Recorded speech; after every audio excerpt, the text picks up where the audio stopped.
Dober večer. Slovenija se utaplja v odpadkih, požari se vrstijo, le redko kdo pa za nevzdržno stanje odgovarja. Kar je za ene velik okoljevarstveni problem, je za druge velik zaslužek. V Italiji posel z odpadki obvladuje mafija, kdo ga pri nas? Kje odpadki končajo, kje vse odpove nadzor? Nocojšnjo oddajo Ekstravizor začenjamo v Ljubljani s primerom onesnaževalca, ki mu že 18 let nihče ne more do živega.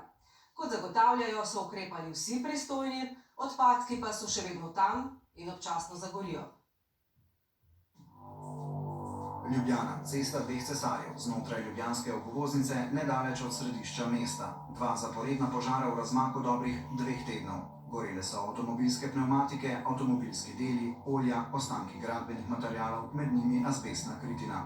Sinoči je zagorelo na deponiji ob cesti dveh cesarjev v Ljubljani. Gasilci javne gasilske službe mestne občine Ljubljana izvajajo gašenje in okoliškim prebivalcem sporočajo, naj se zadržujejo v zaprtih prostorih in zaprejo okna in vrata.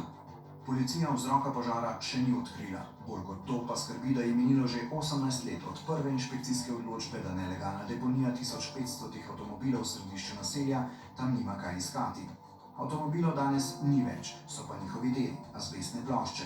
Tu je do leta 2011 delovalo podjetje Avtodeponija. Solastnik in direktor Rino Jašari je, kot je ugotovila inšpekcija, z dejavnostjo nadaljeval tudi po zaprtju podjetja. Pa čeprav ni registriran zbiralec odpadkov, nima okoljevarstvenega dovoljenja, ni lastnik zemljišč, niti nima kakršnega koli dovoljenja lastnikov zemljišč. Kupi odpadkov so se razširili čez 3 parcele. Prva je v lasti mestne občine, druga nekaj fizičnih lastnikov, ki so zemljišče podedovali potem, ko je bilo denacionalizirano, lastnik tretje je podjetje Varnost Sistemi, v katerem ima 10% lastniški delež tudi država. Zdajšnji direktor pripoveduje. Varnost Sistemi so že 2011 vložili zahtevek za izpraznitev na podjetje Avtodeponija, ki je bila najemnik Varnost Sistemi. Pogodba je bila prekinjena že predtem, tožba je pač tekla na sodišču, vendar glede na to, da podjetje Avtodeponija je bilo v likvidaciji, smo potem v letu 2018 dali ovadbo še proti fizični osebi za odstranitev smetišča. Kaj se je zgodilo potem? Bil sem klican na eno obravnavo na sodišču, več pa ne vem, zadeve so v postopku. Svoje parcele ga je preko sodišča želela pregnati tudi občina, nazadnje z izvršbo pred 4 leti, a neuspešno. Določeni so bili izvršitelji, katero se je prišlo vmes v teh letih do zamenjave, pa sama izvršba pa v tem vmesnem času strani izvršitelja ni bila narejena. Na mestni občini smo se potem, ko je to 2krat oziroma drugič zagoreli, nismo v bistvu nič čakali na odločitve oziroma dejanja ostalih organov, tako Inšpektorata za okolje in prostor kot sodišča, ampak smo pa se odločili, da bomo sami te površine sanirali. V vseh teh letih je okoljski inšpektorat Jašarju izrekel 5 kazni v skupni višini 31.000 evrov. Ta do zdaj ni plačal še nobene. Ne le na lokalni, tudi na državni ravni učinkovitih ukrepov ni. Inšpekcija je Jašarju neuspešno nalagala prisilitvene kazni. Zakaj država ni odstranila kupov smeti in okoliških prebivalcev zaščitila pred nevarnostjo požara, odgovarja vršilec dolžnosti direktorja Republiškega inšpektorata. Ne moramo pričakovati, da bo vedno država počistila vse, kar bomo povzročitelji posvinjali, če lahko tako rečem. Se pravi, država sicer skrbi, ne? Ampak čist na koncu je tista po subsidiarni odgovornosti, ki je dolžna tudi pokriti stroške in dejansko na davkoplačevalski račun to počistiti. In kdo je pravzaprav Rino Jašari, solastnik in direktor likvidiranega podjetja Avtodeponija?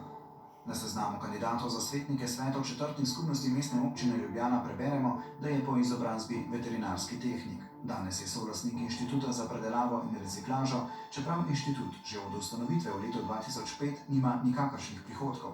Jašarja pokličemo, a je nedosegljiv. Ta številka ne obstaja. Prosim, pokličite informacije. Odpravimo se na naslov, kjer ima prijavljeno prebivališče. Pred hišo brez dokončane fasade stoji neregistriran avtomobil, kup odpadnega lesa, še nekaj drugih kupov različnega materiala. Videti je, da tam sicer nekdo prebiva, a po več poskusih zvonjenja na vratih teh ne odpre nihče. Včasih smo prišli do njega, včasih ne. Včasih smo ga dobili dol na Avtodeponiji. Srečal sem ga enkrat, na sedežu varno sistemu. To je vse. Solastnik Jašarijevega podjetja Avtodeponija je bil Franz Friedrich, pomenljivo je, da je po poklicu avtoklepar. Skupaj sta še danes lastnika že omenjenega inštituta za predelavo in reciklažo, kjer ima lastniški delež tudi podjetje Papir Servis, podjetje v stečaju, ki se je ukvarjalo s posredovanjem delovne sile. Gre za naključje, da so bili na zemljiščih, kot znajo povedati lastniki, poleg Jašarija opaženi tudi drugi delavci, a jih inšpekcija ni mogla izslediti. Jaz konkretno vem samo za te Nigerice, kar so mi v bistvu potrdili tudi kasneje na policiji. Tako da vem, da so bili oni tam, vem, da so bili tam tudi v njegovi prisotnosti, v prisotnosti gospoda Jašarija. Več v bistvu, kaj se je pa tam dogajalo oziroma kakšne posle so imeli pa žal ne. Tako Jašari kot Friedrich sta na zadnjih lokalnih volitvah kandidirala za svetnika četrtnih skupnosti mestne občine Ljubljana. Jašari na listi davkoplačevalci se ne damo več, vendar ni bil izvoljen. Friedrich je že tretjič kandidiral na županovi listi Zorana Jankovića in že tretjič mu je na isti listi uspelo priti v svet četrtne skupnosti Vič. A to še zdaleč ni vse. Jašarija in Friedricha druži tudi plovba po Ljubljanici. Skupaj sta imela dve ladjici z imeni Teater Vesna in Žaba. Prva je plula do konca januarja 2017, drugo ima danes le še Friedrich. Jašari po poklicu mornar, vse tako je navedel v kandidaturi za svetnika, pa je imel še eno neregistrirano ladjico, ki jo je moral že odstraniti. Ja, v letu 2016 je bil v bistvu z naše strani uveden inšpekcijski postopek, ker je bilo ugotovljeno, da je na pristanišču na Špici v bistvu bila privezana v pristanu njegova ladjica, za katero pa pač ni imel dovoljenja, da jo tam ima. Da bi preverili Jašarijevo in Friedrichovo preteklo in morebitno zdajšnje sodelovanje, smo poklicali tudi Friedricha, ki se od Jašarija danes distancira, kaj več pa z nami ni bil pripravljen govoriti. Nimam jaz z njim nič, kaj imam jaz z njim. Jaz sem se ga pomiloval, ne da imam večje kontakte od njega. Tako da prosim, da me več ne slučate. Hvala, gospodine. Tako ga nismo uspeli vprašati tudi o povezavi lokalne politike, katere del je kot svetnik z zemljišči in sporno avtodeponijo. Ali je ta povezava mogoče razlog, da v vseh teh letih še ni prišlo do izvršbe? Nadalje pa je naravnost neverjetna tudi zgodba o teh zemljiščih na cesti dveh cesarjev. Na eni strani ceste ležijo sporni odpadki, čez cesto pa zemljišče, kjer je bil sedež obeh podjetij dvojca Jašari Friedrich. Prav to zemljišče pa je bilo več let, do leta 2007 v lasti podjetij družine Janković. Takrat je družba Elekta Naložbe namreč zemljišča prodala Hypo Leasingu, zatem jih je od njega vzela v najem. Posel med Hypom in Elektro je vzbudil zanimanje finančne uprave, ki je bila prepričana, da pri tem ni bil plačan davek. A je Vrhovno sodišče Fursovo odločbo maja letos odpravilo in s tem tudi 8-milijonski davčni dolg Elektre do države. Furs po tej odločitvi postopka ni obnovil. Terjatve do družbe Elekta Naložbe so medtem pristale na Hypovi slabi banki, nato jih je odkupilo podjetje Glanc, danes Aegis Jana Beca. Upniki so pristali na prisilno poravnavo zgolj 5% poplačilom terjatev. Na Elektro smo naslovili naslednja vprašanja. Ali je imelo podjetje Elektra sklenjeno s podjetji Avtodeponija in Inštitutom za predelavo in reciklažo kakršnokoli pogodbo za uporabo zemljišča ali stavbe in v kakšnem odnosu so z Rinom Jašarijem in Francem Friedrichom? Odgovoril nam je Damjan Janković, direktor Elektre, ki je zapisal, da z omenjenima družbama niso imeli sklenjenih pogodb, zastopnikov pa da ne pozna. Zemljišča odpada zanimajo občino, ki jo vodi župan Janković. Mestna občina se je že lotila čiščenja svoje parcele, pripravljena je odkupiti tudi sosednji in jo očistiti. Lastnikom za zazidljivi parceli ponuja 30 evrov za kvadratni meter, čeprav se podobno zazidljiva zemljišča na cesti dveh cesarjev prodajajo tudi za 180 evrov na kvadratni meter. Je pa tako, da v bistvu tukaj je zelo visok strošek sanacije.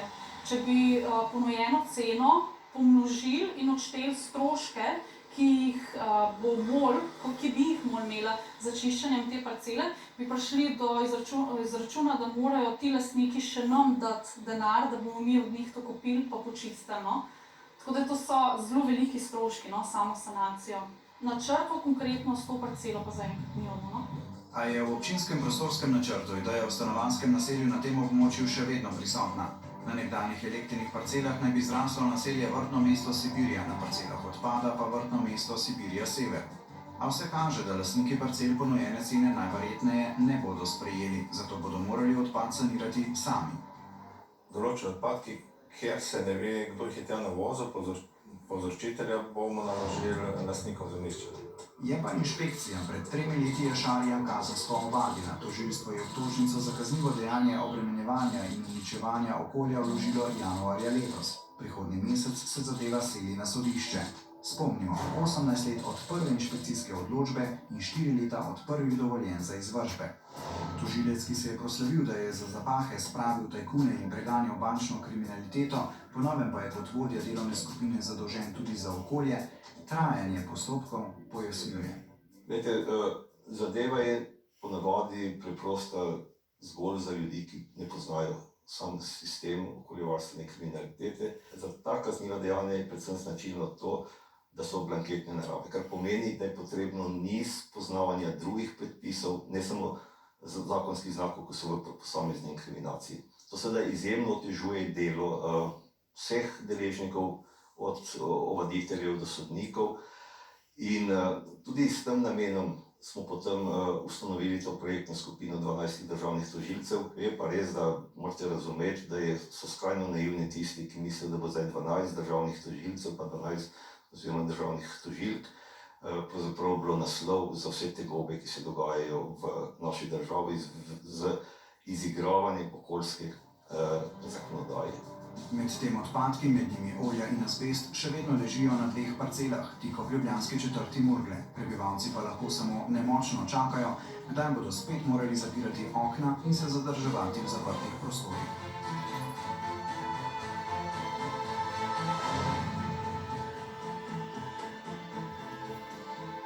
Gospod Klemenčič, kaj je narobe, da se 18 let nič ne zgodi? Bom začela z vami, vi ste predstavnik države, poslali so vas Ministrstva za okolje, vabili smo sicer ministra. Dober večer, hvala za povabilo. Naj povem, da Ministrstvo za okolje in prostor ta primer seveda ostro obsoja in seveda kaže tako početje na izigravanje tako zakonodaje kot pa vseh postopkov inšpekcijskih. Kaže se na nek način prevlada kapitala nad okoljem. Naj povem z vidika zakonodaje, da je tukaj zakonodaja jasna, po vsebini ustrezna, torej tečejo inšpekcijski postopki. Gospod inšpektor je omenil to subsidiarno odgovornost. Ampak 18 let tečejo ti postopki, ne? Ja, res je. Torej, vsekakor tudi ne moremo mimo učinkovitosti postopkov. Kljub vsemu imajo inšpektorji svoje ime in priimek in je zelo pomembno, kako se teh zadev lotevati. Seveda, ko pa imamo opravka, da se nekdo izogiba na vsakem koraku svoje odgovornosti, so žal postopki tako dolgi, je pa treba seveda postopke, tudi inšpekcijske, peljati skladno z zakonodajo. To drži, ne? Kaj pa okolje, neki 18 let pravzaprav trpi zaradi nekega onesnaževanja, požari so, ljudje zapirajo pa okna. Država pa nič ne more. Absolutno se strinjam, da mora biti varstvo okolja vsem nam kot prva prioriteta. Ampak po vsemu zakonodaja tukaj je kakršna je in trdim, da z vidika vsebine je zakonodaja primerna, torej je tukaj težava v samem inšpekcijskem postopku. Gospod Macerl, 18 let to traja, ali res ne bi mogli storiti še kaj več?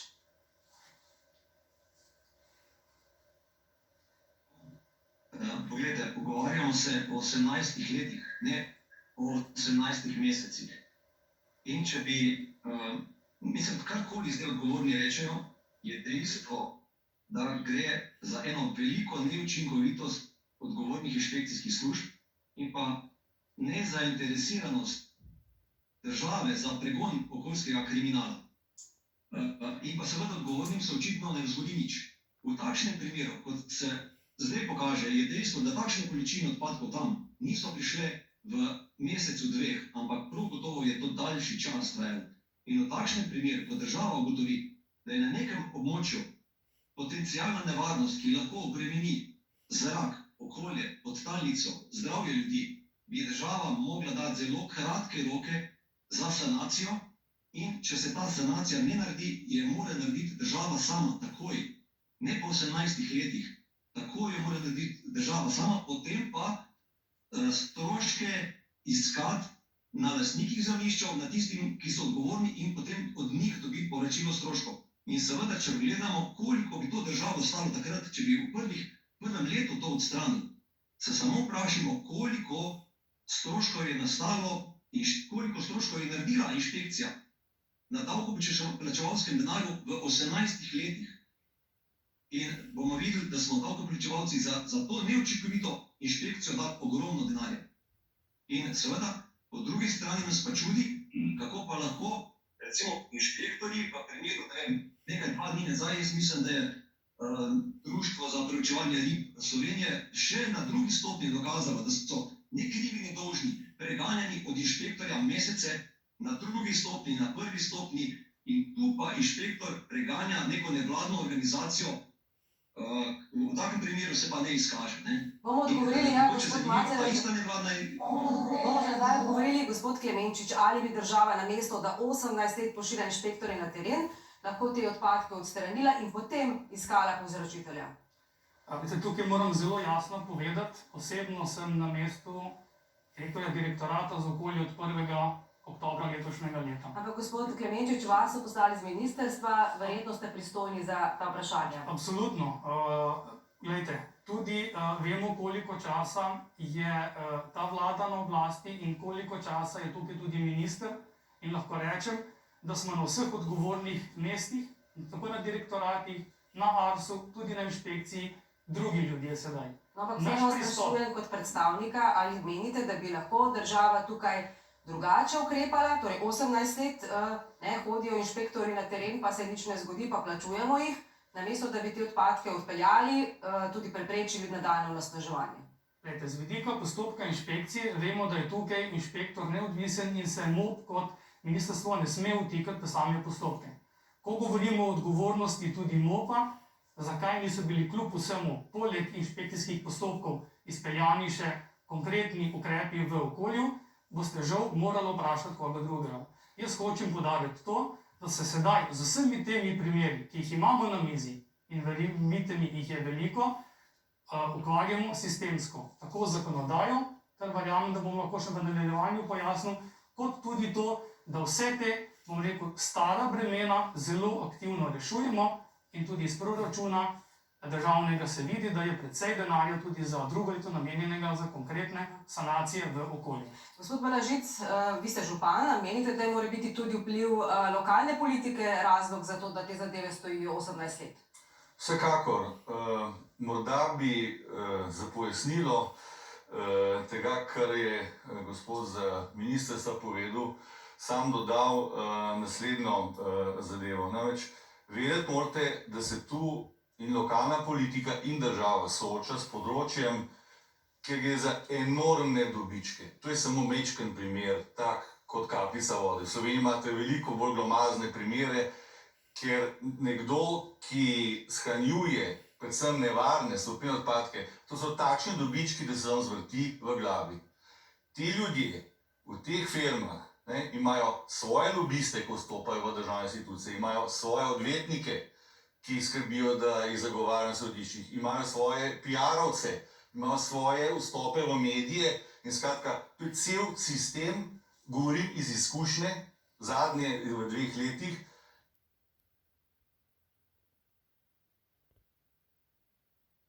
Zakaj? Zato, ker preprosto te inšpekcije ne morejo delovati, kot bi morali. Zakonodaja pravzaprav ni problematična. Smo jo kar lepo prepisali iz Bruslja in ni problematična.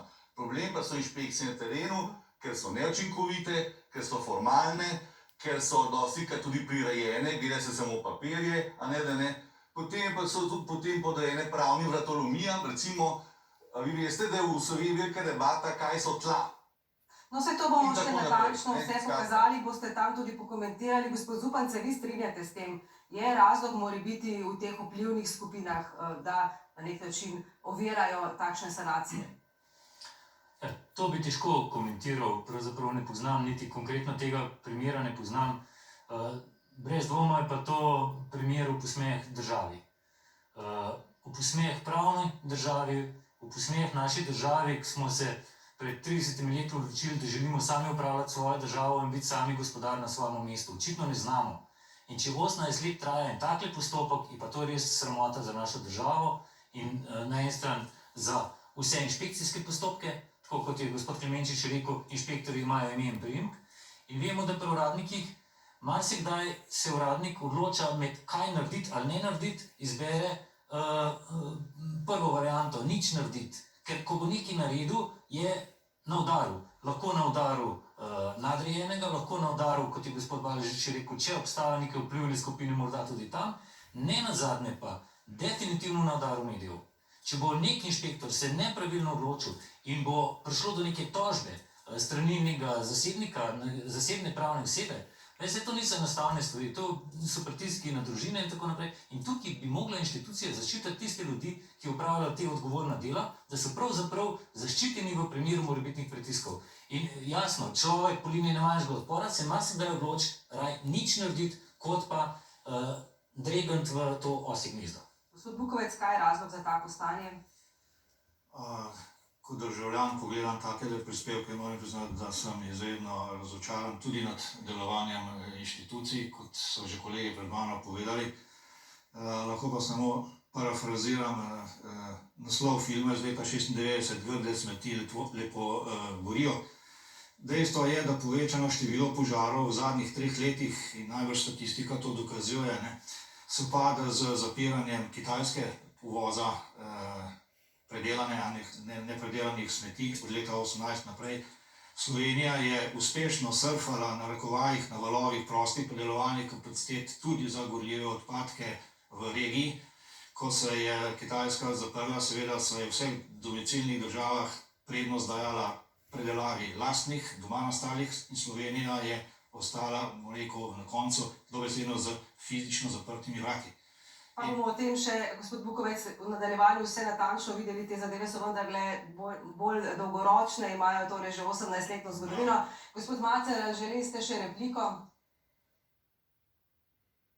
Jaz, seveda, v bistvu, ta odpad in ta primer nima z zaprtjem kitajskega trga nobene veze, to je eno. In drugo, ko bo inšpektor odgovarjal, da je tudi zato, kar se tukaj dogaja, in ko bo inšpektori za ta svoj neučinkovitost z imenom, s priimkom, kdaj tudi za take stvari kaznovani in javno označeni, kdo je to naredil in kdo ni pravočasno ukrepal, potem bomo mogoče doživeli tudi kdaj, da se kaj hitreje ukrepa. Zaenkrat so inšpektori nedotakljivi, čeprav se kaže tudi na eni strani dialog, da se pritiska na njih in so bogi. Glejte, bogi niso nič, ker po tem, kar delajo, je očitno in gre predlomik. No in še več takih primerov nocoj bomo videli, ko se nič ne zgodi. V nadaljevanju boste slišali, da so odpadki lahko tudi velik vir zaslužka, z njimi zapolnjujejo rudniške in druge kotanje. Inšpektorji, ki so leta hodili tja, so samo površno pregledovali papirje in stanje v naravi. To je tako donosen posel.